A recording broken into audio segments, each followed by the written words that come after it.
Tenir un journal, une habitude négligée par la majorité des gens car communément attribuée à un comportement de gamine de 5 ans. Cependant, penser ainsi est extrêmement réducteur. It's time to stop!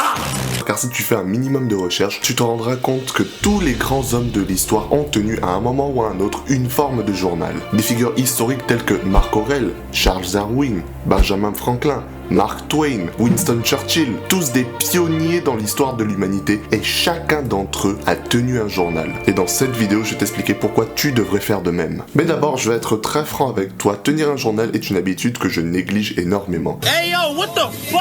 Je sais, je suis censé être l'exemple, le mentor, le guide du développement personnel qui vous explique pourquoi les choses sont bonnes, je le conçois. Mais vous savez quoi? À partir d'aujourd'hui, j'en ferai une de mes habitudes principales. Ne passera pas un jour sans que je mette une note dans mon journal. Mais passons tout de suite à l'explication de pourquoi c'est bien et pourquoi toi aussi tu devrais le faire. Il faut admettre que pour la majorité des gens, les pensées c'est un véritable champ de mine. On a des pensées qui entrent, qui sortent constamment de notre cerveau, qu'on ne peut jamais organiser, qu'on ne peut jamais exploiter pour notre bénéfice. Cependant, qu'est-ce qui se passerait si soudainement je te disais que si tu prenais un papier et un crayon, tu pouvais noter tes pensées, noter comment tu te sens, noter tes avancements dans la vie et ça te permettrait d'organiser ton cerveau afin d'être bien plus productif, bien plus heureux, bien plus concentré et bien plus préparé à tes objectifs. Et tu vois, ça, c'est un des bénéfices de tenir un journal. Parce que comprenez que la majorité des pionniers qui ont tenu un journal avaient énormément d'idées qui leur passaient par la tête constamment. C'était des hommes occupés, c'était des hommes qui avaient des responsabilités et pourtant ils prenaient toujours 5 minutes de leur journée pour faire une entrée dans leur journal. Pourquoi? Parce que ça leur permettait d'organiser toutes les pensées qu'ils ont eues dans une journée en un petit paragraphe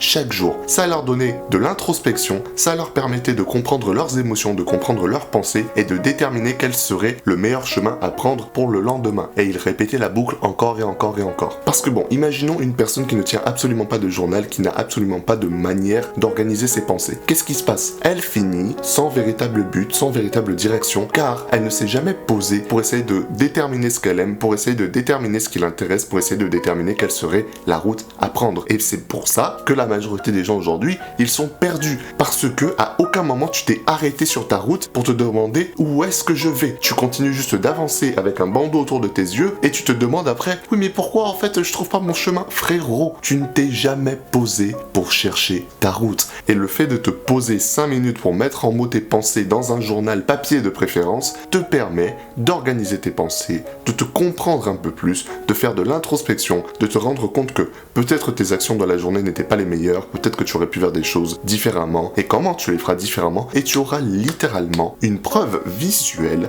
de ta progression, de tes idées qui sera là. Tu sais que à telle date j'ai écrit que tu peux revenir, tu peux relire ton passage et tu peux voir ta progression sur le papier. Et franchement, je peux juste te dire que c'est incroyable. Juste dit comme ça, je me dis que j'aurais pas dû passer ces 2 mois sur YouTube à ne pas écrire des pensées dans un journal. J'aurais peut-être fait des meilleures vidéos, j'aurais peut-être eu des meilleures idées et j'aurais peut-être fourni du meilleur contenu pour vous. Et c'est pour ça que je considère l'idée maintenant. Car écrire tes pensées de manière journalière non seulement te permet de te connaître un peu plus, mais aussi de développer de la créativité. Car chaque jour tu te poses, tu écris tes pensées, tu écris tes idées, elles sont organisées, elles sont propres, et chaque jour tu pourras revenir, relire ces pensées, en écrire des nouvelles, encore et encore et encore. Tu auras un esprit organisé, une santé mentale plus stable et littéralement une imagination plus fournie parce que tu as travaillé sur cette imagination. Donc pour tous ceux qui hésitent, pour tous ceux qui pensent que c'est une habitude de gamine de 5 ans qui tient leur journal rose, là, tu sais, leur journal intime, sachez que c'est littéralement une habitude qui a été utilisée par tous les grands hommes de l'histoire. Donc toi aussi, tu n'as pas juste envie de lire l'histoire qui a été écrite par quelqu'un d'autre, non. Tu as envie d'écrire ta propre histoire. Alors commence littéralement par écrire ta propre histoire dans un journal. Ce fut une vidéo courte qui n'est pas clickbait du tout, mais c'est important pour moi de partager cette connaissance. Et à partir d'aujourd'hui, tous ceux qui verront cette vidéo me tiendront responsable du fait de tenir une entrée de journal chaque jour. Si tu as envie de continuer de level up avec moi, n'hésite pas à check cette vidéo qui s'affiche à l'écran. Sur ce, continue d'avancer jusqu'à ce que tes ennemis soient détruits.